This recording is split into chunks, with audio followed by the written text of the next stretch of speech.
ಪ್ರೀತಿಯ ವಿದ್ಯಾರ್ಥಿಗಳೇ, ಎಲ್ಲರಿಗೂ ನಮಸ್ಕಾರ.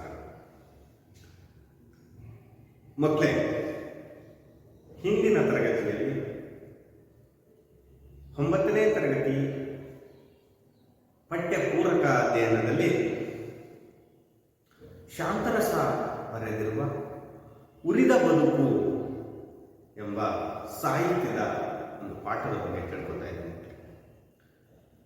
ಸಮಾಜದ ಚರಿತ್ರೆಯನ್ನು ಸಾಹಿತ್ಯದ ಮೂಲಕ ಕಟ್ಟಿಕೊಡುವ ಪ್ರಯತ್ನವನ್ನು ಮಾಡಿದಂತಹ ಒಬ್ಬ ಲೇಖಕರು ಅಂದರೆ ಶಾಂತರಸ ಅಂತಕ್ಕಂಥ ವಿಚಾರವನ್ನು ನಾವು ನಿನ್ನೆಯ ತರಗತಿಯ ಕೆಲವು ವಿಚಾರಗಳನ್ನು ಪುನರ್ಮನನ ಮಾಡಿಕೊಂಡು ಇವತ್ತಿನ ಉಳಿದ ಭಾಗವನ್ನು ಚರ್ಚೆ ಮಾಡೋಣ.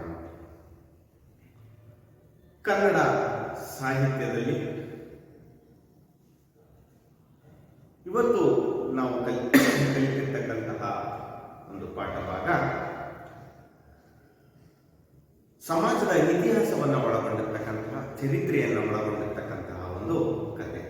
ಈ ಕಥೆಯನ್ನ ಶಾಂತರಸ ಬರೆದಿರ್ತಕ್ಕಂಥದ್ದು ಅಂತ ವಿಚಾರವನ್ನು ತಿಳ್ಕೊಂಡಿದ್ದು. ಶಾಂತರಸ ಇವರ ಪರಿಚಯವನ್ನು ತಿಳ್ಕೊಂಡು ಆ ಕಥೆಯ ಭಾಗವನ್ನು ಪ್ರಾರಂಭ ಮಾಡಿದ್ವು. ಮೊದಲಿಗೆ ತಿಪ್ಪಣ್ಣ ಈ ಒಂದು ಕಥೆಯ ಒಂದು ನಾಯಕನಾಗಿ ನಮ್ಮ ಕಣ್ಣಿಗೆ ಕಾಣಿಸ್ತಾರೆ. ಮಕ್ಕಳೇ,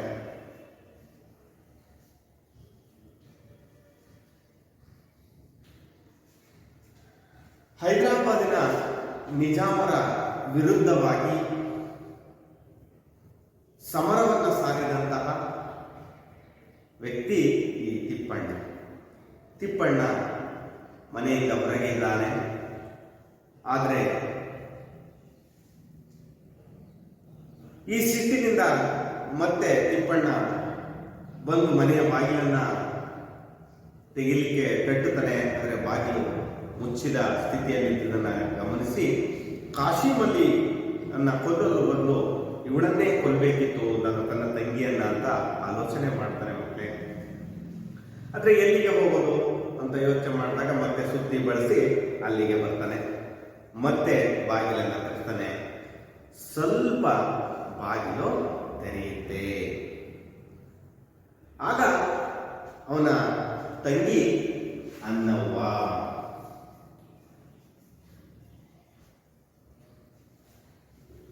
ತಿಪ್ಪಣ್ಣನ ತಂಗಿ ಅನ್ನವ್ವ. ಈ ತಿಪ್ಪಣ್ಣನ ತಂಗಿ ಬಾಗಿಲು ತೆಗೆದು ಸ್ವಲ್ಪ ತೆಗಿತಾರೆ, ಪೂರ್ಣ ಅಲ್ಲ ಮಕ್ಕಳೇ, ಅರ್ಧ ಅಂತಕ್ಕಂಥ ವಿಚಾರವನ್ನು ನಿಮ್ಗೆ ಹೇಳಿದ್ದೆ. ಅವಳು ಈತನನ್ನ ಒಳಗಡೆ ಬರಲಿಕ್ಕೆ ಬಿಡೋದಿಲ್ಲ. ಏನೇನೋ ಸಬೂಬುಗಳನ್ನು ಹೇಳ್ತಾ ಹೋಗ್ತಾಳೆ. ಆಗ ತಿಪ್ಪಣ್ಣ ತನ್ನ ತಂಗಿಯ ಮೇಲೆ ಕೋಪಗೊಂಡು, ತಂದೆಯನ್ನು ಕೊಂದಂಥವ್ರ ಮೇಲೆ ನಿನಗೆ ಸಿಟ್ಟಿಲ್ವಾ, ಸೇಡು ತೀರಿಸಬೇಕು ಅಂತಕ್ಕಂತಹ ತವಕ ಇಲ್ವಾ ಅಂತಕ್ಕಂಥ ಮಾತುಗಳನ್ನು ಹೇಳಿದಾಗ ಕೊನೆಗೆ ತನ್ನ ಗಂಡ ರಾಜಕಾರರ ದೋಸ್ತಿ ಮಾಡಿರ್ತಕ್ಕಂತಹದ್ದನ್ನ, ಸಹವಾಸ ಮಾಡಿರ್ತಕ್ಕಂಥ ವಿಚಾರವನ್ನು ಹೇಳಿ, ನೀನೇನಾದರೂ ಮನೆಯೊಳಗೆ ಬಂದರೆ ಅವರು ನಿನ್ನನ್ನು ಆ ರಾಜಕಾರರಿಗೆ ನಿಜಾಮರಿಗೆ ಹಿಡ್ಕೊಟ್ಬಿಡ್ತಾರೆ ಅಂತಕ್ಕಂತಹ ಮಾತುಗಳನ್ನು ಹೇಳ್ತಾಳೆ. ಕೊನೆಗೆ ಆದರೆ ನೀನು ಬದುಕಬೇಕು ಅಣ್ಣ, ನಾನು ಬೇಕಾದ್ರೆ ಸಾಯಕ್ಕೆ ಸಿದ್ಧನಿದ್ದೀನಿ, ಆದರೆ ನೀನು ಆ ಕಾಶಿಮಲ್ಲಿಯನ್ನ ಸಾಯಿಸಬೇಕು ಅಥವಾ ಅವನ ರುಂಡವನ್ನು ಕೊಚ್ಚಾಕಬೇಕು, ಆಗ ನನಗೆ ಸಮಾಧಾನ ಆಗ್ತದೆ ಅಂತ ಅಣ್ಣನಿಗೆ ತನ್ನ ರೋಷದ ಮಾತುಗಳನ್ನು ಕೂಡ ಹೇಳ್ತಾಳೆ. ಹಾಗಾಗಿ ನಾನು ನಿನ್ನನ್ನು ಮನೆ ಒಳಗಡೆ ಬಿಡ್ತಾ ಇಲ್ಲ, ಕರ್ಕೋತಾ ಇಲ್ಲ, ನೀನು ಎಲ್ಲಾದರೂ ಇದ್ದು ಅವರ ವಿರುದ್ಧವಾಗಿ ಅವರನ್ನು ಸೋಲಿಸಿ ಅವರು ಮಾಡಿದಂತಹ ಕೆಲಸಕ್ಕೆ ಪರ್ಯಾಯವಾದ ಸ್ಥಿತಿಗೆ ನೀನು ತರಬೇಕು ಅವ್ರನ್ನ ಅಂತಕ್ಕಂತಹ ಆದರ್ಶವನ್ನು ಅಣ್ಣವ್ವ ಇಟ್ಕೊಂಡಿರ್ತಕ್ಕಂಥದ್ದು. ಕೊನೆಗೆ ಸರನೆ ಒಳಗೆ ಹೋಗಿ ಒಂದು ಚೀಲದಲ್ಲಿ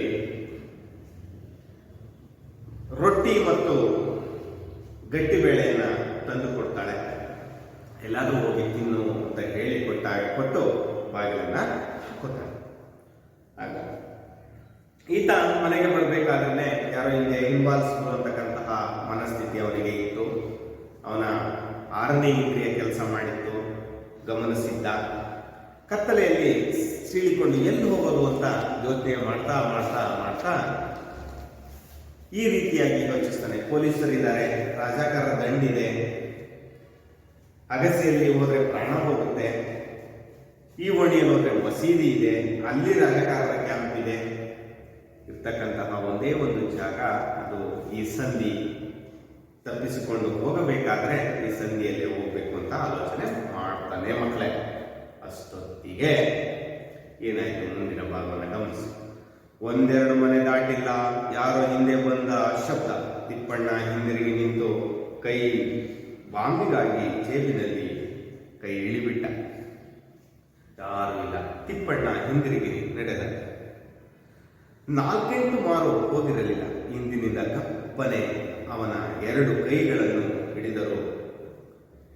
ಹಿಡಿತ ಬಲವಾಗಿತ್ತು, ಕಸರಿಕೊಳ್ಳಲು ಆಗಲಿಲ್ಲ. ನಾನು ಶಂಕರಣ್ಣ, ಸುಮ್ಮನೆ ನನ್ನ ಜೊತೆಗೆ ಬಾ ಎಂದು ಆತ ತಿಪ್ಪಣ್ಣನ ಕೈ ಬಿಟ್ಟು ಹೆಗಲ ಮೇಲೆ ಕೈ ಹಾಕಿ ದರ ದರ ನಡೆಸಿಕೊಂಡು ಹೋಗಿ ಯಾವುದೋ ಇಕ್ಕಟ್ಟಾದ ಓಣಿಯಲ್ಲಿ ಹಾದು ಮನೆಯೊಂದರ ಹಿತ್ತಿಲ ಬಾಗಿಲಿಗೆ ಮೆಲ್ಲನೆ 3 ಸಲ ಬಡಿದ. ಬಾಗಿಲು ತೆರೆಯಿತು. ಇಬ್ಬರು ಒಳಹೊಕ್ಕರು. ಬಾಗಿಲು ಮುಚ್ಚಿತು. ಮಕ್ಕಳೇ, 1-2 ಮನೆ ದಾಟಿರಲಿಲ್ಲ, ಯಾರೋ ಹಿಂದೆ ಬರ್ತಾ ಇದ್ದಾರೆ ಅಂತಕ್ಕಂತಹ ಶಬ್ದ. ತಿಪ್ಪಣ್ಣ ಹಿಂತಿರುಗಿ ನೋಡ್ಲಿಕ್ಕೆ ಪ್ರಯತ್ನ ಮಾಡ್ತಾನೆ. ಆದ್ರೆ ನೋಡಿದ್ರು ಏನು ಗೊತ್ತಾಗಲಿಲ್ಲ. ಹಿಂತಿರುಗಿದ್ರೆ ಯಾರೂ ಇಲ್ಲ. ನಿಂತ. ಮತ್ತೆ ಕೈ ಬಾಂಬಿಗಾಗಿ ಜೋಬಿನಲ್ಲಿ ಕೈ ಇಳಿಬಿಟ್ಟ. ಆತನ ಹತ್ರ ಜೋಬಿನಲ್ಲಿ ಅವನ ರಕ್ಷಣೆಗೋಸ್ಕರ ಬಾಂಬುಗಳನ್ನು ಇಟ್ಕೊಂಡಿದ್ದ. ಆ ಬಾಂಬುಗಳಿಗೆ ಕೈಯನ್ನ ಹಾಕ್ತಾನೆ. ಆದ್ರೆ ಹಿಂದಿರುಗಿ ನೋಡಿದ್ರೆ ಯಾರೂ ಇಲ್ಲ. ತಿಪ್ಪಣ್ಣ ಹಿಂದಿರುಗಿ ನಡೆದ. ಮತ್ತೆ ಹಿಂದಿರುಗಿ ನಡೆದ. 4-8 ಮಾರು ಹೋಗಿರಲಿಲ್ಲ. ಇನ್ನು ಒಂದು 8 ಮಾರಷ್ಟು ದೂರ ಹೋಗಿರಲಿಲ್ಲ. ಹಿಂದಿನಿಂದ ಕಪ್ಪನೆ ಅವನ 2 ಕೈಗಳನ್ನ ಹಿಡಿದರು. ಹಿಂದಿನಿಂದ ಓಡು ಬಂದಂತಹ ವ್ಯಕ್ತಿ ಆತನ 2 ಕೈಗಳನ್ನ ಬಿಗಿಯಾಗಿ ಹಿಡಿದುಬಿಡ್ತಾನೆ. ಆ ಹಿಡಿತ ಹೇಗಿತ್ತಪ್ಪ ಅಂದ್ರೆ ಬಲವಾಗಿತ್ತು, ಬಿಡಿಸಿಕೊಳ್ಳಿಕ್ಕೆ ಸಾಧ್ಯವಾಗದಂತಹ ಒಂದು ಬಿಗಿಯಾದ ಹಿಡಿತ ಆತನದಾಗಿತ್ತು. ಕೊಸರಿಕೊಳ್ಳಲು ಆಗಲಿಲ್ಲ. ಕೊಸರಿಕೊಳ್ಳೋದು ಅಂದ್ರೆ ಬಿಡಿಸ್ಕೊಳ್ಳಿಕ್ಕೆ. ಆಗ ಆತ ಹೇಳ್ತಾನೆ, ನಾನು ಶಂಕರಣ್ಣ. ತಿಪ್ಪಣ್ಣನ ಕೈಯನ್ನ ಹಿಡಿದವರು ಯಾರು? ಶಂಕರಣ್ಣ. ಈತ ಕೂಡ ರಾಜಕಾರರ ವಿರುದ್ಧವಾಗಿ ಅವರನ್ನ ಸೋಲಿಸಬೇಕು, ನಮ್ಮ ಒಂದು ಪ್ರಾಂತ್ಯವನ್ನ ಭಾರತಕ್ಕೆ ಸೇರಿಸಬೇಕು ಅಂತಕ್ಕಂತಹ, ಸಂಸ್ಥಾನವನ್ನು ಭಾರತಕ್ಕೆ ಸೇರಿಸಬೇಕು ಅಂತಕ್ಕಂತಹ ಮಹದಾಶಯವನ್ನು ಇಟ್ಕೊಂಡಂತಹ ಹಿಂದೂಗಳಿರು ಮಕ್ಕಳು. ಆಗ ಹೇಳ್ತಾನೆ, ನಾನು ಶಂಕರಣ್ಣ, ಸುಮ್ಮನೆ ನನ್ನ ಜೊತೆಗೆ ಬಾ. ನಾನು ಕಣೋ ಶಂಕರಣ್ಣ, ತಿಪ್ಪಣ್ಣ ನನ್ನ ಜೊತೆಗೆ ಬಾ ಎಂದು ಆತ ತಿಪ್ಪಣ್ಣನ ಕೈ ಬಿಟ್ಟು ಹೆಗಲ ಮೇಲೆ ಕೈ ಹಾಕಿ ದರ ದರ ನಡೆಸಿಕೊಂಡು ಹೋಗಿ ಯಾವುದೋ ಇಕ್ಕಟ್ಟಾದ ಓಣಿಯಲ್ಲಿ ಹಾದು ಮನೆಯೊಂದರ ಹಿತ್ತಿಲ ಬಾಗಿಲಿಗೆ ಮೆಲ್ಲನೆ 3 ಸಲ ಬಡಿದ. ಬಾಗಿಲು ತೆರೆಯಿತು. ಇಬ್ಬರು ಒಳಹೊಕ್ಕರು. ಬಾಗಿಲು ಮುಚ್ಚಿತು. ಶಂಕರಣ್ಣ ಕರ್ಕೊಂಡು ತಿಪ್ಪಣ್ಣನ ಹೆಗಲ ಮೇಲೆ ಕೈ ಹಾಕೊಂಡು ದರ ದರ ನಡೆಸ್ಕೊಂಡು ಹೋಗಿ ಒಂದು ಇಕ್ಕಟ್ಟಾದ ಜಾಗ, ಹೋಗ್ಲಿಕ್ಕೆ ಒಳಗೆ ಜಾಗ ಇಲ್ಲದೆ ಇರ್ತಕ್ಕಂಥದ್ದು, ಸ್ವಲ್ಪ ಕಷ್ಟಪಟ್ಟು ಹೋಗುವ ಜಾಗವನ್ನು ನಾವು ಇಕ್ಕಟ್ಟು ಅಂತ ಹೇಳ್ತೀವಿ. ಅಲ್ಲಿ ಒಂದು ಮನೆಯ ಹಿಂಭಾಗ, ಹಿತ್ಲು ಬಾಗಿಲು ಅಂತ ಹೇಳ್ತೀವಿ ನೋಡಿದ್ರೆ ಮಕ್ಕಳ. ಆ ಹಿತ್ಲು ಬಾಗಿಲಲ್ಲಿ ಮೆಲ್ಲನೆ ಹೋಗಿ 3 ಸಲ ಬಾಗಿಲನ್ನು ಬಡಿದ. ಬಾಗಿಲು ತೆರೆಯಿತು. ಇಬ್ಬರು ಒಳಹೊಕ್ಕರು. ಬಾಗಿಲು ಮುಚ್ಚುತ್ತೆ. ಅಲ್ಲಿಗೆ ಶಂಕರಣ್ಣ ತಿಪ್ಪಣ್ಣನನ್ನ ಕರ್ಕೊಂಡು ಯಾವುದೋ ಒಂದು ಮನೆಗೆ ಹೋಗಿದ್ದಾನೆ. ಮುಂದಿನ ಕಾರಣ ಗಮನಿಸಿ. ಮುಂದಕ್ಕೆ ಚಿಮಣಿ ಎತ್ತಿತ್ತು. ತಿಪ್ಪಣ್ಣನಿಗೆ ಜೀವದಲ್ಲಿ ಜೀವ ಇರಲಿಲ್ಲ. ಶಂಕರಣ್ಣ ಯಾರೆಂಬುದು ಗೊತ್ತಾಗಿತ್ತು. ಆದರೆ ಆತ ಪೊಲೀಸರಿಗೆ ಹಿಡಿದುಕೊಟ್ಟರೆ. ಯಾಕಂದರೆ ತಿಪ್ಪಣ್ಣನ ಮನೆತನದ ಮೇಲೆ ಶಂಕರಣ್ಣನದು ಸಿಟ್ಟಿತ್ತು. ಸಿಟ್ಟು ಎನ್ನುವುದಕ್ಕಿಂತ ಹುನಿಸೇ ಇತ್ತು. ಆತ ತನ್ನ ಕೈಗಳನ್ನು ಬಿಟ್ಟು ಹೆಗಲ ಮೇಲೆ ಕೈ ಹಾಕಿ ಬರುವಾಗ ತಾನೇಕೆ ಅವನ ಮೇಲೆ ಆಕ್ರಮಣ ಮಾಡಲಿಲ್ಲ? ಯಾಕೋ ಬ್ಯಾಡೆನಿಸಿತು. ಸಮಯ ಬಂದರೆ ಬಾವು ಒಗೆದರಾಯಿತು ಅಂದುಕೊಂಡ. ಆ ಮನೆ ಒಳಗಡೆ ಮಂದಗೆ ಅಂದ್ರೆ ನಿಧಾನಗತಿಯಲ್ಲಿ, ಅಷ್ಟು ತುಂಬ ಪ್ರಕಾಶಮಾನವಾಗಿ ಉಳಿತಕ್ಕಂಥದ್ದಲ್ಲ, ಮಂದಗೆ ಉಳಿತಕ್ಕಂತಹ ಚಿಮಣಿ. ಚಿಮಣಿ ಅಂದ್ರೆ ಗೊತ್ತಲ್ಲ? ಚಿಮಣಿ ಅಂದ್ರೆ ದೀಪ, ಬುಡ್ಡಿ ಅಂತ ಹೇಳ್ತೀವಲ್ಲ ಮಕ್ಕಳೇ, ದೀಪ, ಬೇಣದ ಬತ್ತಿ, ಈ ರೀತಿ. ಹಿಂದೆ ಎಲ್ಲ ಒಂದು ಗ್ಲಾಸಿನ ಡಬ್ಬಗಳಿಗೆ ಈ ರೀತಿಯ ಬುಡ್ಡಿಗಳನ್ನ ಮಾಡ್ತಿದ್ರು. ತಿಪ್ಪಣ್ಣನಿಗೆ ಜೀವದಲ್ಲಿ ಜೀವ ಇರಲಿಲ್ಲ. ಯಾಕೆಂದ್ರೆ ಇವರಿಗೂ ಹತ್ತಿರಲಿಲ್ಲ. ಈಗ ಕರ್ಕೊಂಡ್ಬಂದಿರ್ತಕ್ಕಂತಹ ವ್ಯಕ್ತಿ ಆತ. ಇವರಿಬ್ಬರಿಗೂ ಮನಸ್ತಾಪಗಳಿದ್ವು, ದ್ವೇಷಗಳಿದ್ವು. ಆದರೆ ಜೀವದಲ್ಲಿ ಜೀವ ಇರಲಿಲ್ಲ. ಏನಾಗುತ್ತೆ ಅಂತಕ್ಕಂತಹ ಒಂದು ಪರಿಕಲ್ಪನೆಯೇ ಇಲ್ಲದೆ ಇರ್ತಕ್ಕಂತಹ ಸಂದರ್ಭದಲ್ಲಿ ತಿಪ್ಪಣ್ಣ ಆಲೋಚನೆ ಮಾಡಿದ್ರು. ಶಂಕರಣ್ಣ ಯಾರೆಂದು ಗೊತ್ತಾಗಿತ್ತು.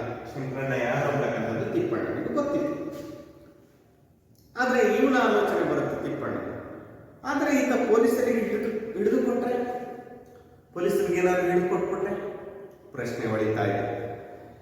ಯಾಕೆಂದರೆ ತಿಪ್ಪಣ್ಣ ಮನೆತನದ ಮೇಲೆ ಶಂಕರಣ್ಣಂದು ಸಿಟ್ಟಿತ್ತು. ತಿಪ್ಪಣ್ಣ ಮನೆ ಮೇಲೆ ಶಂಕರಣ್ಣನಿಗೆ ಸಿಟ್ಟಿತ್ತು. ಸಿಟ್ಟು ಅನ್ನುವುದಕ್ಕಿಂತ ಕುನಿಸೆ ಕುತ್ತು, ಒಂದು ರೀತಿಯಾಗಿ ದ್ವೇಷ, ಕುತಂತ್ರ ಮಾಡಬೇಕು ಅಂತಕ್ಕಂತಹ ಮನಸ್ಥಿತಿ. ಆತ ತನ್ನ ಕೈಗಳನ್ನು ಬಿಟ್ಟು ಹೆಗಲ ಮೇಲೆ ಕೈ ಹಾಕಿ ಬರುವಾಗ ನಾನೇಕೆ ಅವನ ಮೇಲೆ ಆಕ್ರಮಣ ಮಾಡಲಿಲ್ಲ? ಆತ ಕೈ ಹಿಡಿದುಕೊಂಡಾಗ ಆಕ್ರಮಣ ಮಾಡಲಿಕ್ಕೆ ಸಾಧ್ಯ ಆಗಲಿಲ್ಲ. ಆದ್ರೆ ಹೆಗಲ ಮೇಲೆ ಕೈ ಹಾಕಿದ್ನಲ್ವಾ, ಆಗ ತಿಪ್ಪಣ್ಣ ಬೇಕಾದ್ರೆ ಶಂಕರಣ್ಣನಿಗೆ ಆಕ್ರಮಣ ಮಾಡಿ ಹೊಡಿಬೋದಿತ್ತು, ಅಥವಾ ಅವನನ್ನ ಬಿಟ್ಟು ಓಡಿ ಹೋಗ್ಬೋದಾಗಿತ್ತು. ಯಾಕೆ ಹೊಡಿಲಿಲ್ಲ ಅವನಿಗೆ ಗೊತ್ತಿಲ್ಲ.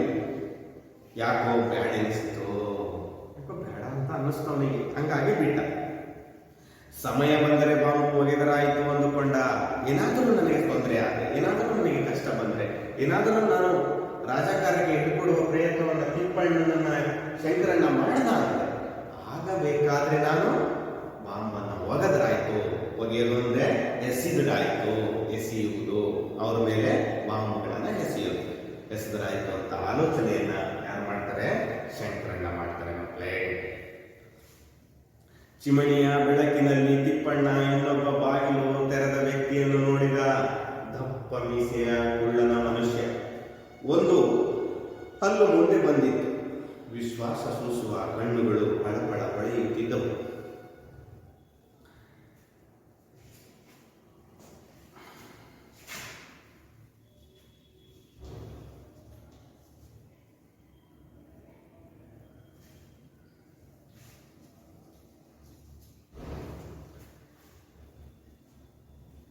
ನೋಡಿ ಮಕ್ಕಳೇ, ಚಿಮಣಿಯ ಬೆಳಕು, ಚಿಮಣಿ ಅಂದ್ರೆ ದೀಪದ ಬೆಳಕಿನಲ್ಲಿ ತಿಪ್ಪಣ್ಣ ಇನ್ನೊಬ್ಬ, ಅಂದ್ರೆ ತಿಪ್ಪಣ್ಣನ ಜೊತೆಯಲ್ಲಿ ಶಂಕರಣ್ಣ ಬಾಗಿಲು ತೆಗೆದ ವ್ಯಕ್ತಿ. ಆ ವ್ಯಕ್ತಿಯನ್ನು ನೋಡ್ತಾನೆ.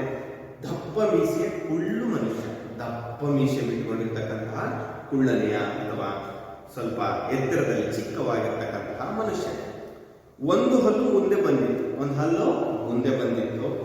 ವಿಶ್ವಾಸ ಸೂಸುವ ಕಣ್ಣುಗಳು ಪಳಪಳ ಹೊಳೆಯಿತು. ಆತ ಏನೋ ಸಹಾಯ ಮಾಡತಕ್ಕಂತಹ ವ್ಯಕ್ತಿತ್ವ ಉಳ್ಳವನ ರೀತಿಯಲ್ಲಿ ಕಾಣಿಸಿದಂತಹ ವ್ಯಕ್ತಿ. ಅವನ ಮುಖವನ್ನು ನೋಡಿದಾಗ, ಕಣ್ಣುಗಳನ್ನು ನೋಡಿದಾಗ ಅವು ಹೊಳಿತಾ ಇತ್ತು. ಅಂದ್ರೆ ಇವರು ಕಡೆ ಇರ್ತಕ್ಕಂತಹ, ಇಲ್ಲಿ ನೋಡ್ತಿರ್ತಕ್ಕಂತಹ ವ್ಯಕ್ತಿ ಕೂಡ ನನ್ನ ಪರವಾಗಿ ನನಗೋಸ್ಕರ ಕೆಲಸವನ್ನ ಮಾಡ್ತಾನೆ ಅಂತಕ್ಕಂತಹ ವಿಶ್ವಾಸ ಅವನಿಗೆ ನೋಡಿದಾಗ ಅನ್ನಿಸ್ತು. ಇಬ್ರು ಹೊಸಬರಾಗಿದ್ರಿ, ನಿಮ್ ಪರಿಚಯ ನಿಮಗಿಲ್ಲ ಅಂತ ಕಾಣ್ತದ. ಈತ ಭೀಮ್ ರೆಡ್ಡಿ. ಬಾಗಿಲು ತೆಗೆದ ವ್ಯಕ್ತಿ ಯಾರು? ಭೀಮ್ ರೆಡ್ಡಿ.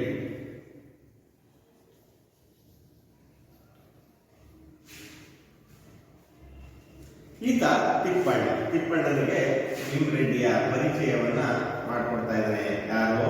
ಶಂಕರಣ್ಣ ಹೇಳ್ತಾ ಇದ್ದಾನೆ, ಈತ ಭೀಮ್ ರೆಡ್ಡಿ, ಈತ ತಿಪ್ಪಣ್ಣ. ಶಂಕರಣ್ಣ ಇಬ್ಬರ ಕಡೆಗೂ ನೋಡಿದ, ಇಬ್ಬರ ಕಡೆಗೆ ಹೇಳಿ ನೋಡ್ತಾನೆ. ಇಬ್ಬರ ಮುಖದ ಮೇಲೆ ನಗೆ ಮೂಡಿತ್ತು. ಇಬ್ಬರು ತುಂಗಭದ್ರಾ ದಂಡೆಯ ಮೇಲೆ ಬೇರೆ ಬೇರೆ ಶಿಬಿರಗಳಲ್ಲಿದ್ದವರು.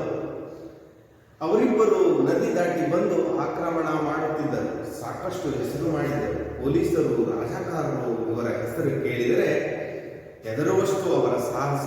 ಅವರು ಒಬ್ಬರನ್ನೊಬ್ಬರು ಭೇಟಿಯಾದದ್ದು ಇಂದು ಈ ಸ್ಥಿತಿ. ನೋಡಿ, ಇವರು ರಾಜಕಾರರ ವಿರುದ್ಧವಾಗಿ ಹೋರಾಟ ಮಾಡತಕ್ಕಂತಹ ವ್ಯಕ್ತಿಗಳು ಇವರಿಬ್ಬರು. ನೋಡಿ ಹೇಗಿದೆ ಮಕ್ಕಳೇ, ಇಬ್ಬರ ಮುಖದ ಮೇಲೆ ನಗು ಮೂಡಿತ್ತು. ಇಬ್ಬರು ತುಂಗಭದ್ರಾ ದಂಡೆ, ಆ ದಂಡೆಯ ಮೇಲೆ ಬೇರೆ ಬೇರೆ ಶಿಬಿರಗಳಲ್ಲಿದ್ದರು. ಬೇರೆ ಬೇರೆಯ ಇವನು ಒಂದು ಶಿಬಿರ ತಿಪ್ಪಣ್ಣ, ಭೀಮರೆಡ್ಡಿ ಒಂದು ಶಿಬಿರದ ಒಂದು ಜೊತೆಯಲ್ಲಿ ಇದ್ದವು. ಇಬ್ಬರು ನದಿ ದಾಟಿ ಬಂದು ಆಕ್ರಮಣ ಮಾಡ್ತಿದ್ರು. ಯಾರು ಇವರ ಒಂದು ಒಳಗೆ ಬರದ ಹಾಗೆ ಆಕ್ರಮಣ. ಸಾಕಷ್ಟು ಹೆಸರು ಮಾಡಿದಂತಹ ವ್ಯಕ್ತಿಗಳು. ಪೊಲೀಸರು, ರಾಜಕಾರರು ಇವರ ಹೆಸರು ಕೇಳಿದರೆ ಹೆದರುವಷ್ಟು ಅವರ ಸಾಹಸ. ಪೊಲೀಸರಿಗೂ ಭಯ ಇತ್ತು ಇವ್ರ ಮೇಲೆ, ರಾಜಕಾರರಿಗೂ ಭಯ ಇತ್ತು. ರಾಜಕಾರರು ಅಂದ್ರೆ ಹೈದರಾಬಾದಿನ ನಿಜಾಮರು ನೇಮಿಸಿದಂತಹ ಒಂದು ತುಕಡಿ ಸೈನ್ಯ. ಆ ಸೈನ್ಯಕ್ಕೂ ಕೂಡ ಈ ವ್ಯಕ್ತಿಗಳನ್ನ ಕಂಡ್ರೆ, ಈ ಶಿಬಿರವನ್ನ ಕಂಡ್ರೆ ಭಯ ಇತ್ತು ಮಕ್ಕಳೇ. ಅವರು ಒಬ್ಬರನ್ನೊಬ್ಬರು ಭೇಟಿಯಾದದ್ದು ನಿಂತು, ಆದರೆ ಇವರು ಒಬ್ಬರನ್ನೊಬ್ಬರು ಭೇಟಿಯಾಗಿರಲಿಲ್ಲ. ಇವರ ಎಲ್ಲವೂ ಕೂಡ, ಇವರ ಹೋರಾಟ ಕೂಡ ರಾಜಕಾರರ, ಪೊಲೀಸರ ವಿರುದ್ಧವಾಗಿ ಇತ್ತು. ಆದರೆ ಇವರಿಬ್ಬರು ಮುಖಾಮುಖಿ ಭೇಟಿಯಾಗಿರಲಿಲ್ಲ. ಆದರೆ ಭೇಟಿಯಾದದ್ದು ಇವತ್ತು. ಆದರೆ ಇವತ್ತು ಈ ಸ್ಥಿತಿ ಇದೆ. ಯಾವ ಸ್ಥಿತಿ? ಇವರು ಕದ್ದು ಬದುಕಬೇಕಾದಂತಹ ಸ್ಥಿತಿ, ಹೋರಾಟವನ್ನ ಮಾಡ್ತಕ್ಕಂಥವ್ರನ್ನ ಹತ್ತಿಕ್ಕುವಂತಹ ಸ್ಥಿತಿ ಅವರಲ್ಲಿತ್ತು. ಆದರೆ ಇವರ ಹತ್ರ ಸೈನ್ಯ ಇರಲಿಲ್ಲ, ಶಿಬಿರಗಳಿರಲಿಲ್ಲ. ಆದರೆ ಒಟ್ಟುಗೂಡಿಸುವ ಕೆಲಸವನ್ನ ಮಾಡ್ತಾ ಇದ್ದಾರೆ.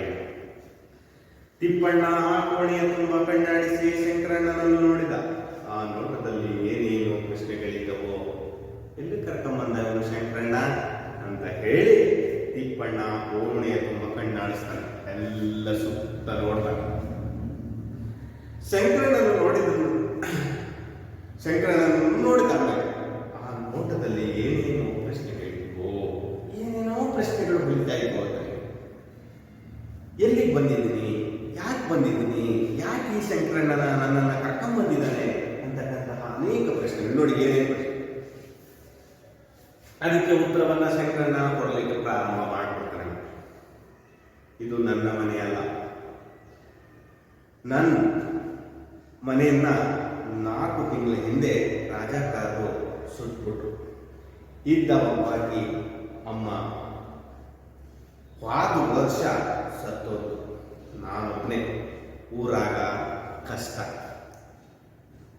ಮಾಡಿಕೆ ಅಂತ ಕೈ ಬಾಯಿ ಸುಟ್ಕೊಂಡು ಅಡಿಗೆ ಮಾಡ್ಕೊಂಡು ಹಂಗು ಹಿಂಗು ಬದುಕು ನಡೆಸ್ತೇನೆ. ರಾಜಕಾರರ ಹಾವಳಿ ಶುರುವಾಯ್ತಲ್ಲ, ನನಗೆ ಸುಮ್ಮನೆ ಕುಂದ್ರ ಆಗ್ಲಿಲ್ಲ. ಬೆಟ್ಟೂರು ಗೌಡ್ರ ಜೊತೆಗೆ ತಿರುಗಾಕ ಸುರುವು ಮಾಡಿದ. ಹೇಳಿ ಕೇಳಿ ಅವರು ಗೌಡ್ರು ದೊಡ್ಡ ಗುಂಪು ಕಟ್ಟಿ ನಿಜಾಮನ ವಿರುದ್ಧ ಸಡ್ಡು ಹೊಡೆದು ನಿಂತ್ರಲ್ಲ. ಅವರ ಉಪಟಳ, ಆಕ್ರಮಣ ರಾಜಕಾರರಿಗೆ ತಡೆಯಾಕ ಆಗ್ಲಿಲ್ಲಲ್ಲ. ನಿಮಗೆಲ್ಲ ಗೊತ್ತಿರ್ಬೇಕಲ್ಲ ಅವ್ರ ಸುದ್ದಿ. ಅಲ್ಯಾರಂದ್ರ ಇಲ್ಯಾರಂದ್ರ ಅಲ್ಯಾರ. ಶಹಬಾಷ್ ಅನ್ಬೇಕು ಅವರಿಗೆ. ಇವತ್ತಿಗೂ ಯಾರ ಕೈಯಾಗ ಸಿಗಲಿಲ್ಲ. ರಾತ್ರಿ ಒಬ್ರೇ ಹೀರೆ ಕುದುರೆ ಮೇಲೆ ಹೋಗಿ ಸೈನ್ಯದ ಶಿಬಿರದ ಮೇಲೆ ಬಾಂಬ್ ಹೊಗೆದು ಬರ್ತಿದ್ರು. ಅವ್ರ ಮೇಲೆ ವಾರೆಂಟ್ ಜಾರಿ ಆಯಿತು. ಕಂಡಲ್ಲಿ ಗುಂಡಿಟ್ಟು ಕೊಲ್ಲೋ ಆಜ್ಞೆ ಮಾಡಿ ಅವ್ರ ಫೋಟೋ ಊರಿಗೆ ಹಂಚಿ ಗೌಡ್ ಮ್ಯಾಲೆ ಹಚ್ಚಿದ್ರು. ಗೌಡ್ ಮ್ಯಾಲೆ ಹಚ್ಚಿದ್ರು. ಅವು ತಪ್ಪಿಸಿ ಗಂಡು ಹೊಳೆ ದಾಟಿ ಹೋಗ್ಬಿಟ್ರು. ನಾನು ಊರಿಗೆ ಬಂದೆ. ಆಟೊತ್ತಿಗೆ ಬೆಡ್ಡೂರ್ ಗೌಡ್ರು ಜೊತೆಗೆ ಇವನಿದ್ದಂತ ಸುದ್ದಿ ಆಗಿತ್ತು. ರಾಜಕಾರರು ಊಟಗಾಲೇ ನನಗೆ ಒದ್ರು. ನನ್ನ ಮನೆಗೆ ಬೆಂಕಿ ಹಚ್ಚಿದ್ರು. ಆ ಬೆಂಕಿಯಾಗ ಇವನ್ನ ಬಗಿರೋ ಅಂದ್ರು ಯಾರು? ಕೂಳಿಲ್ಲ ತಾನೇ ಸತ್ತೋತಾನ ನಾವ್ಯಾಕೆ ಕೊಲ್ಲುಮ ಅಂದ್ರು ಕೆಲವರು. ಮನೆ ಸುಟ್ಟೋಯ್ತು, ಮನೆ ಮುಂದಿನ ಬೇವಿನ ಗಿಡದ ಕೆಳಗೆ ಬಿದ್ದಿದ್ದೆ. ಹೊದಿಸ್ಕೊಂಡು ಮೈಯೆಲ್ಲ ಬ್ಯಾನಾಗಿತ್ತು. ಸವರಾತ್ರಿ ಆದ್ರೂ ಯಾರು ಬಂದು ಮಾತಾಡಿಸ್ತಿಲ್ಲ. ಹಸಿವು,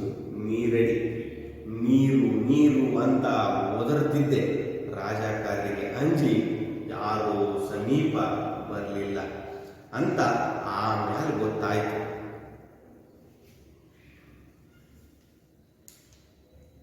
ಒದ್ರಿ ಎಚ್ಚರ ತಪ್ಪಿತ್ತು.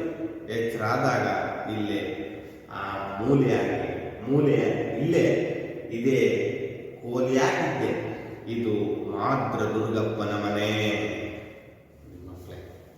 ಅಂದ್ರೆ ಹಿಂದೂಗಳನ್ನ ಸಿಕ್ಕಲ್ಲಿ ಯಾರು ಹೋರಾಟ ವಿರುದ್ಧವಾಗಿ ಮಾಡ್ತಿದ್ರೋ ಅವರ ವಿರುದ್ಧವಾಗಿ ದಂಡೆತ್ತುತ್ತಿದ್ದಂತಹ ವ್ಯಕ್ತಿ ಈ ರಾಜಕಾರಣ. ಹೈದರಾಬಾದಿನ ನಿಜಾಮರು. ನೋಡಿ ಮಕ್ಕಳೇ, ಇದು ನನ್ನ ಮನೆಯಲ್ಲ ತಿಪ್ಪಣ್ಣ. ನನ್ನ ಮನೆಯನ್ನ 4 ತಿಂಗಳ ಹಿಂದೆ ರಾಜಕಾರಣ ಏನ್ ಮಾಡಿದ್ರು? ಸುಟ್ಟು ಬಿಟ್ರು. ಇದ್ದು ಒಬ್ಬಾಕಿ ಅಮ್ಮ ಹೋದ ವರ್ಷ ಸತ್ತೋದು. ನನ್ನ ಅಮ್ಮ ಇದ್ದು ಅವಳು ಕೂಡ ಹೋದ ವರ್ಷ ಸತ್ತೋದು. ನಾನೊಬ್ಬನೇ ಊರಾಗ ಕಷ್ಟ. ಈತ ಏನ್ ಮಾಡ್ಕೊಂಡಿದ್ದವನು ಅಂದ್ರೆ, ಕಷ್ಟ ಅಂದ್ರೆ ಮಕ್ಕಳೇ ಕ್ಷೌರ. ಕಟಿಂಗ್ ಮಾಡ್ತಕ್ಕಂತಹವ್ರನ್ನ ಈ ರೀತಿ ಕರೀತಾರೆ, ಕ್ಷೌರ ಅಂತಕ್ಕಂತಹ ಒಂದು ಪದಗಳ. ಕ್ಷೌರ ಮಾಡ್ತಕ್ಕಂಥವ್ರು ಮಾಡ್ಕೊಂತ ಕೈ ಬಾಯಿ ಸುಟ್ಕೊಂಡು ಅಡಿಗೆ ಮಾಡ್ಕೊಂಡು ಹಂಗು ಹಿಂಗು ಬದುಕು ನಡೆಸ್ದೆ. ಮನೆಯಲ್ಲಿ ಅವ್ವ ಇಲ್ಲ, ಆದರೂ ಕೂಡ ಈ ವೃತ್ತಿಕಾರ ಕೆಲಸವನ್ನ ಮಾಡಿಕೊಂಡು ಹೆಂಗೋ ಕೈ ಬಾಯಿ ಸುಟ್ಕೊಂಡು ಅಡಿಗೆ ಮಾಡಿಕೊಂಡು ಹಂಗು ಹಿಂಗು ಬದುಕ್ತಿದ್ದೆ. ರಾಜಕಾರರ ಹಾವಳಿ, ರಾಜಕಾರರ ಹಿಂಸೆ, ರಾಜಕಾರರು ನಮಗೆ ಕೊಡ್ತಿದ್ದಂತಹ ಕಷ್ಟ ಶುರುವಾಯ್ತಲ್ಲ. ನನಗೆ ಸುಮ್ಮನೆ ಕುಂದ್ರೋದು ಆಗ್ಲಿಲ್ಲ. ಅವರ ಹಾವಳಿಯನ್ನು ತಡ್ಕೊಂಡು ನಾನು ಸುಮ್ಮನೆ ಕುಂತ್ಕೊಳ್ಳಿಕ್ಕೆ ಆಗ್ಲಿಲ್ಲ. ಬೆಟ್ಟೂರು ಗೌಡ್ರ ಜೊತೆಗೆ ತಿರುಗಾಕ ಶುರು ಮಾಡಿದೆ. ನಾನು ಯಾರ ಜೊತೆಗೆ ತಿರುಗೋದಕ್ಕೆ ಶುರು ಮಾಡಿದೆ?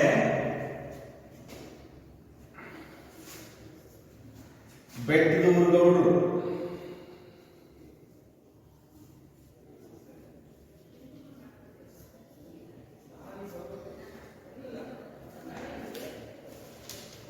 ಹೇಳಿ ಕೇಳಿ ಅವರು ಗೌಡ್ರು. ನಿಮ್ಗೆ ಗೊತ್ತಾಗ್ತಾ ಇದೆಯಲ್ಲ ಮಕ್ಕಳೇ? ಅವರು ಹೇಳಿ ಕೇಳಿ ಗೌಡ್ರು. ಗೌಡ್ರು ಅಂದ ತಕ್ಷಣ ದೊಡ್ಡ ಮನೆತನ, ದುಡ್ಡಿರ್ತಕ್ಕಂಥವ್ರು, ಅವರ ಜನ ಹಿಂದೆ ಇರ್ತಕ್ಕಂತಹ ಜನನ ಇಟ್ಕೊಂಡಿರ್ತಕ್ಕಂಥವ್ರು, ಆ ಹಣ ಐಶ್ವರ್ಯ ಆಸ್ತಿ ಉಳ್ಳವರು. ದೊಡ್ಡ ಗುಂಪು ಕಟ್ಟಿ ನಿಜಾಮನ ವಿರುದ್ಧ ಸಡ್ಡು ಹೊಡೆದು ನಿಂತರಲ್ಲ. ನಿಜಾಮರ ವಿರುದ್ಧ ಸಡ್ಡು ಹೊಡೆದು ನಿಂತವ್ರು ಯಾರಪ್ಪ ಅಂದ್ರೆ ಬೆಟ್ಟದೂರು ಗೌಡರು.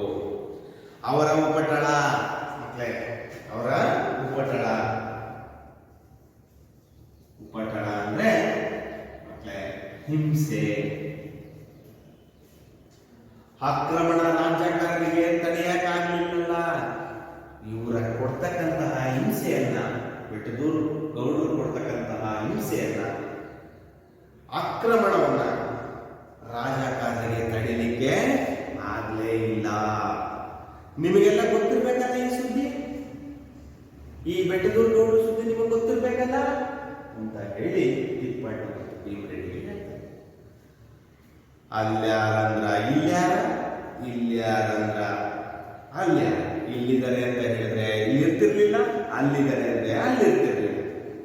ಶಬಾಷ್ ಅನ್ಬೇಕು ಅವ್ರಿಗೆ ಒಂದು ರೀತಿಯಾದಂತಹ ಮೆಚ್ಚುಗೆಯನ್ನ ವ್ಯಕ್ತಪಡಿಸ್ಬೇಕು ನಾವು. ಇವತ್ತಿಗೂ ಯಾರ ಕೈಯಾಗ ಸಿಗ್ಲಿಲ್ಲ. ಇವತ್ತಿಗೂ ಆ ಬೆಟ್ಟದೂರು ಗೌಡರು ಯಾರ ಕೈಗೂ ಸಿಕ್ಕಿಲ್ಲ.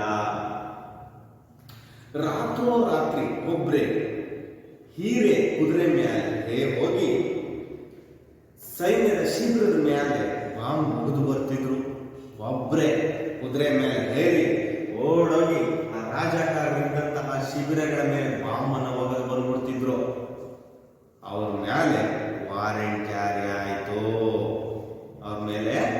ಕಂಪ್ಲೇಂಟ್ ಆಯಿತು. ಅವ್ರನ್ನ ಏನಂತ ವಾರೆಂಟ್ ಜಾರಿ ಆಯ್ತು ಮಕ್ಕಳೇ? ಕಂಠಲ್ಲಿ ಗುಂಡಿಟ್ಟಿ ಕೊಲ್ಲೋ ಆಜ್ಞೆ ಮಾಡಿ ಅವ್ರ ಫೋಟೋ ಊರಿಗೆ ಹಂಚಿ ವಾಡೆ ಮೇಲೆ ಹಚ್ಚಿದ್ರು ರಾಜಕಾರರು. ಹೈದರಾಬಾದಿನ ನಿಜಾಮರು ಈ ಬೆಟ್ಟದೂರು ಗೌಡ್ರ ಮೇಲೆ ಒಂದು ವಾರೆಂಟ್ ತಂದು ಅವರಿಗೆ ಒಂದು ಆಜ್ಞೆಯನ್ನು ಹೊರಡಿಸ್ತಾರೆ. ಏನಪ್ಪ ಆಜ್ಞೆ ಇದೆ? ಕಂಡಲ್ಲಿ ಗುಂಡಿಟ್ಟು ಕೊಲ್ಲೋ ಆಜ್ಞೆಯನ್ನು ಮಾಡ್ತಾರೆ. ಮಾಡಿ ಅವ್ರ ಫೋಟೋವನ್ನ ಊರಿನ ಗೋಡೆಗಳ ಮೇಲೆ ಹಾಕಿ ಅವ್ರನ್ನ ಹುಡುಕ್ತಾರೆ.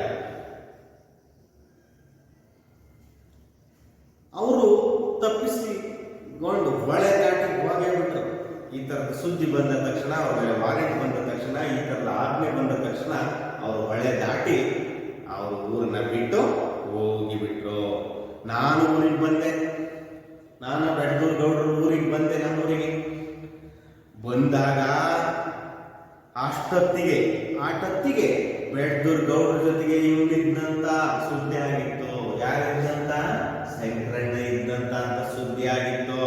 ರಾಜಕಾರರು ಬೂಟ್ ಕಾಲಲ್ಲೇ ನನಗೆ ಒದ್ರು, ನನಗೆ ಬೆಂಕಿ ಹಚ್ಚಿದ್ರು, ನನ್ನನ್ನು ಬೂಟ್ ಕಾಲಲ್ಲಿ ಚೆನ್ನಾಗಿ ಒದ್ರು, ನನ್ನ ಮನೆಗೂ ಬೆಂಕಿ ಹಚ್ಚಿದ್ರು. ಆ ಬೆಂಕಿಯಾಗ ಇವನು ಒಗಿರ ಅಂದ್ರು. ಯಾರೋ ಆ ಬೆಂಕಿಯಾಗಿ ಇವನು ಒಗಿರಿ ಅಂತ ಅಂದಿದ್ದರು ಯಾರೋ ಅಂದ್ರು. ಕೂಳಿಂದ ತಾನೇ ಸತ್ತೋತಾನ, ನಾವ್ಯಾಕೆ ಕೊಲ್ಲಮ್ಮ ಅಂದ್ರು ಕೆಲವರು. ಕೂಳಿಲ್ದೆ ಅವನೇ ಸಾಯ್ತಾನೆ, ನಾವ್ಯಾಕೆ ಕೊಲ್ಲೋಣ ಅಂದ್ರು ಕೆಲವರು. ಅಲ್ಲೇ ಮನೆ ಮುಂದೆ ಇದ್ದಂತಹ ಒಂದು ಬೇವಿನ ಮರದ ಕೆಳಗೆ ಇದ್ದಿದ್ದೆ ನಾನು. ಮನೆಯಂತೂ ಸುಟ್ಟೋಯ್ತು. ಆದರೆ ಒರೆಸ್ಕೊಂಡು ಮೈ ಎಲ್ಲ ಬ್ಯಾನೆ ಆಗಿತ್ತು. ಬ್ಯಾನೆ ಅಂದ್ರೆ ಆಯಾಸ, ನೋವು, ಹಿಂಸೆ ಆಗಿತ್ತು. ಸಾವರತ್ಯಾದ್ರು ಅಂದ್ರೆ ರಾತ್ರಿ ಸಮಯ ಆದ್ರೂ ಯಾರು ಬಂದು ಮಾತಾಡಿಸ್ಲಿಲ್ಲ. ಸರವತ್ತು ಅಂತ ಹೇಳ್ತೀವಿ, ಸರಿ ಹೊತ್ತು ಅಥವಾ ಸಂಜೆಯ ಹೊತ್ತು ಊಟದ ಸಮಯ ಆದ ಸರವತ್ತು ಅಂತ ಹೇಳಿ. ಆ ಸರವತ್ತಾದ ಯಾರು ಬಂದು ಮಾತಾಡಿಸ್ಲಿಲ್ಲ. ಹಸುವು ನೀರಡಿಕೆ, ನೀರು ನೀರು ಅಂತ ಒದರುತ್ತಿದ್ದೆ. ಹಸಿವು ಬೇರೆ, ಬಾಯಾರಿಕೆ ಬೇರೆ. ಹಾಗಂತ ಒದರುತ್ತಿದ್ದೆ. ಒದರೋದು ಅಂದ್ರೆ ಕಿರಿಚ್ಕೊತಿದ್ದೆ. ರಾಜಕಾರರಿಗೆ ಅಂಜಿ ಯಾರು ಸಮೀಪ ಬರ್ತಿರ್ಲಿಲ್ಲ ಅಂತ ಆಮೇಲೆ ಗೊತ್ತಾಯ್ತು ನನಗೆ. ಒದ್ರಿ ಎಚ್ಚರ ತಪ್ಪಿ ಎಚ್ಚರದಾಗ ಇಲ್ಲೇ ಆ ಮ್ಯಾಲೆ ಇಲ್ಲೇ ಇದೆ ಕೋಲಿಯಾಗಿದ್ದೆ. ಇದು ಮಾದರ ದುರ್ಗಪ್ಪನ ಮನೆ. ಇದು ಯಾರ ಮನೆ? ಮಾದರ ದುರ್ಗಪ್ಪನ ಮನೆ. ಯಾರ ಮನೆಯಲ್ಲಿದ್ದಾರೆ ಅವರೆಲ್ಲ ಈಗ? ಮಾದರ ದುರ್ಗಪ್ಪನ ಮನೆ. ಯಾರು? ತಿಪ್ಪಣ್ಣ, ಶಂಕರಣ್ಣ, ಭೀಮರೆಡ್ಡಿ. ಇವರೆಲ್ಲರ ಒಂದು ಏಕೈಕ ಗುರಿ ರಾಜಕಾರರನ್ನ ಆ ಒಂದು ಸ್ಥಳದಿಂದ ಹೊಡಿಸ್ಬೇಕು, ನಿಜಾಮರನ್ನ ಹೊಡೆದಬ್ಬಿಸ್ಬೇಕು. ಅಲ್ಲಿ ನಾವು ನಮ್ಮನ್ನ ಭಾರತೀಯರನ್ನಾಗಿ ನೋಡಬೇಕು ಅಂತಕ್ಕಂತಹ ಮಹದಾಶಯವನ್ನು ಇಟ್ಕೊಂಡಿರ್ತಕ್ಕಂಥವ್ರು ಇವರೆಲ್ಲರೂ ಮಕ್ಕಳೇ. ಇದು ಮಾದರ ದುರ್ಗಪ್ಪನ ಮನೆ. ಯಾರ ಮನೆ ಅಂತ ಗೊತ್ತಾಯ್ತಾ? ತಿಪ್ಪಣ್ಣ ಅಂತ ಮಾದರ ದುರ್ಗಪ್ಪನ ಮನೆಯ ವಿಚಾರವನ್ನ ಮತ್ತು ತಾನು ಹೇಗೆ ಈ ಮನೆ ಸೇರ್ಕೊಂಡೆ ಅಂತಕ್ಕಂತಹ ವಿಚಾರವನ್ನ ತಿಪ್ಪಣ್ಣನಿಗೆ ಶಂಕರಣ್ಣ ಎಲ್ಲವನ್ನು ವಿವರವಾಗಿ ಹೇಳ್ತಾ ಇದ್ದಾರೆ ಮಕ್ಕಳೇ. ಅರ್ಥ ಆಯ್ತಲ್ಲ ಮಕ್ಕಳೇ? ಇನ್ನು ಸ್ವಲ್ಪ ಉಳಿದ ಭಾಗ ಇದೆ, ಅದನ್ನು ಮುಂದಿನ ತರಗತಿಯಲ್ಲಿ ತಿಳ್ಕೊಳ್ಳೋಣ ಅಂತ ಹೇಳ್ತಾ ಇವತ್ತು ನಾವು ಕಲಿತಿರ್ತಕ್ಕಂತಹ ಉರಿದ ಬದುಕು ಈ ಪಾಠದಲ್ಲಿ ಒಂದೆರಡು ಪ್ರಶ್ನೆಗಳನ್ನ ಹೇಳ್ತೀನಿ. ಶಂಕರಣ್ಣ ಯಾವ ಊರಿನ ಗೌಡರ ಜೊತೆ ತಿರುಗುತ್ತಿದ್ದ? ಯಾವ ಊರನ್ನ ಗೌಡರು? ನೆನಪಿಸಿಕೊಂಡಿದ್ರಲ್ವಾ? ಬೆಟ್ಟದೂರ ಗೌಡರ ಜೊತೆ ತಿರುಗುತ್ತಿದ್ದ. ಈ ವಿಚಾರ ಯಾರಿಗೆ ಗೊತ್ತಾಯಿತು ಮಕ್ಕಳೇ? ನಿಜಾಮರಿಗೆ. ಯಾರಿಗೆ ಗೊತ್ತಾಯ್ತು? ನಿಜಾಮರಿಗೆ ಗೊತ್ತಾಯ್ತು. ನಿಜಾಮರು ಏನ್ ಮಾಡಿದ್ರು? ಈತನನ್ನ ಬೂಟ್ ಕಾಲಲ್ಲಿ ಬಂದ್ರು. ಈಗ ಶಂಕರಣ್ಣ, ತಿಪ್ಪಣ್ಣ ಮತ್ತೆ ಭೀಮ್ ರೆಡ್ಡಿ ಉಳಿದುಕೊಂಡಿರುವುದು ಯಾರ ಮನೆಯಲ್ಲಿ? ಹೇಳಿ ಮಕ್ಕಳೇ ನೋಡೋಣ. ಎಸ್, ಮಾತ್ರ ದುರ್ಗಪ್ಪನ ಮನೆಯಲ್ಲಿ ಉಳ್ಕೊಂಡಿದ್ದಾರೆ. ಕತೆ ಚೆನ್ನಾಗಿ ಅರ್ಥ ಆಗ್ತಾ ಇದೆಯಲ್ಲ ಮಕ್ಕಳೇ? ಉಳಿದ ಭಾಗವನ್ನ ಮುಂದಿನ ತರಗತಿಯಲ್ಲಿ ತಿಳ್ಕೊಳ್ಳೋಣ ಅಂತ ಹೇಳ್ತಾ ಇವತ್ತಿನ ತರಗತಿಯನ್ನು ಮುಗಿಸ್ತಾ ಇದ್ದೀನಿ. ನಮಸ್ಕಾರ.